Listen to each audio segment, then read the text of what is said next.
The man from Iceland takes the wraps off a new winter series here on One. Here at the University College of Swansea in Wales, we're getting ready for the Off.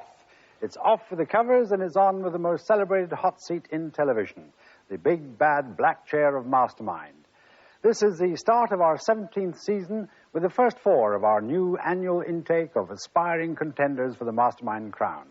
So join us here in Swansea on Sunday evening for the first round of Mastermind 1989 on BBC One.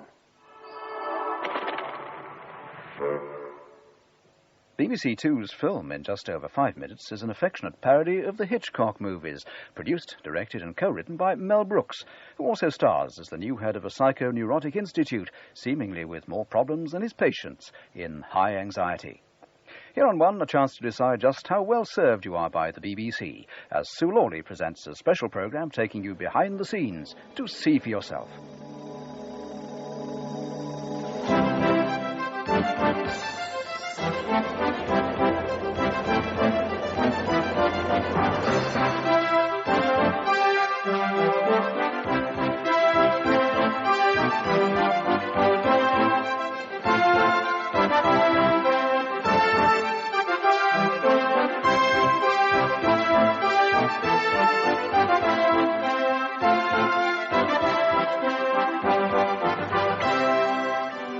Good evening and welcome to See for Yourself. This is the programme that gives you the opportunity to decide what you think about the way the BBC is run, and a chance to find out more about how the corporation spends your licence fee.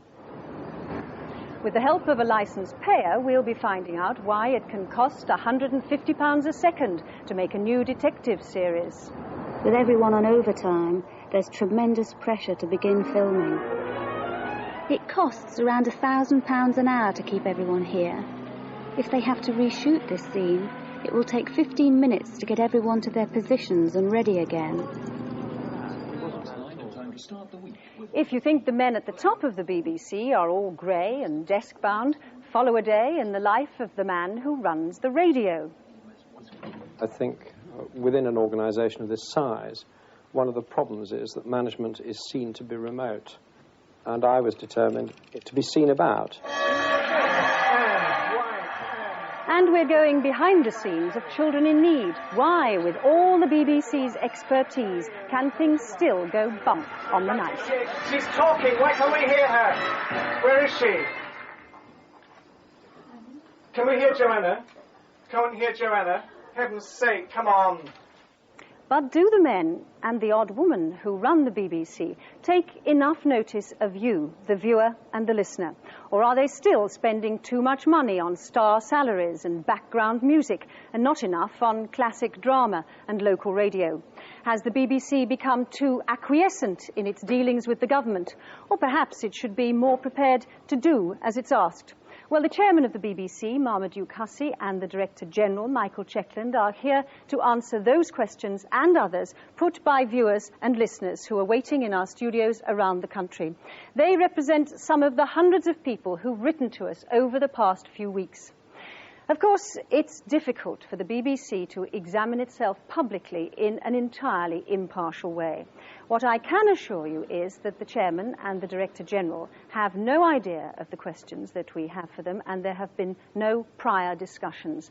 And I hope that by the end of this evening, some of your worries and criticisms will at least have been given an honest airing. First, though, a quick trip through some of the highlights of 1988.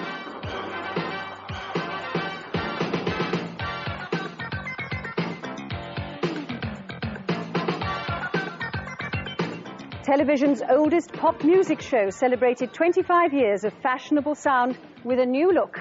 10 million fans a week watched it in 1988. There were new looks, too, in the form of new shows from Emma Thompson, Mel Smith, Alexei Sayle and Noel Edmonds. And in an industry which loves dishing out awards, the BBC received its fair share. Ronnie Barker and Victoria Wood won BBC TV Personality of the Year awards. Just 2 of 191 awards for BBC television and radio during 1988. One show got an unusual accolade. It was elected Best Television Show in Sweden. It was none other than Allo, Allo. Rene and his friends enjoyed a record run on our screens here, 26 episodes, and their programme was sold all over the world, including, believe it or not, to France. But the king of the 1988 sitcoms was undoubtedly Bread. Up to 20 million viewers spent Sunday evening watching the Boswells make family strife entertaining. The BBC's most prolific department was sport. All round the year, it covered everything from hockey to horse racing on radio and on television. A total of 2,725 hours of coverage. Love it or loathe it, you've got to be impressed by the sheer quantity and variety of the stuff. And as television goes, it's comparatively cheap too. Grandstand, which celebrated its 30th birthday, keeps costs down by sharing a studio and a set with Wednesday's Sports Night. Last autumn's 220 hours of Olympic coverage from Korea was watched at one point or another by 40 million of you on both BBC channels. By the way, this sofa is a good example of the BBC's sense of economy. Once sat on by Desmond Lynam and friends during that Olympic fortnight, it's subsequently been refurbished for Jimmy Savile in his latest Fix-It series. So, onto the throne room. This is Barry Norman's chair for film 88. He watched 250 feature films last year, all in the line of duty. And this one's really quite familiar. It's Terry Wogan's, and it turned to face 700 guests last year, ranging from a 3-month-old baby to an actress of 99. Now here's Esther Ranson's chair. She received 500,000 letters on That's Life in 1988. And finally, the victim's seat in Mastermind. 64 of them writhed in the spotlight, trying to remember facts none of us ever knew and have since forgotten anyway. Highlights of the costume department's year included the magnificent lion from Narnia. Blue Peter are well on their way to raising another $1 million for the Third World. The radio show at Earl's Court attracted 93,337 visitors.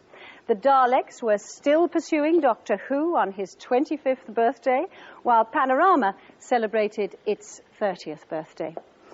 Factual programmes hit the headlines in all kinds of ways. An average of 11 million of you watched Crime Watch in 1988, and with your help, the programme led to 50 arrests. A documentary to make the news was the BBC One omnibus programme, in which Prince Charles delivered his trenchant views on modern architecture. Even the BBC's new headquarters came under royal fire. The BBC is a great cultural institution, and I would have hoped that their sense of responsibility would have extended beyond their programmes and been more evident in their most recent addition to the capital at White City. It's not in the centre of town, but it still matters just as much. In fact, the BBC was in the news throughout the year, and it wasn't always good news. We'll be dealing with some of the corporation's problems later in the programme. But first, a trip behind the scenes of probably the most technically complicated programme of 1988. Last November, Children in Need raised more than £13 million, and the money is still coming in, by the way. We asked an independent producer, that's a producer who works for himself, not for the BBC, to look at how this enormous programme is planned and produced. His report starts with the preparations for an unusual concert in Newcastle.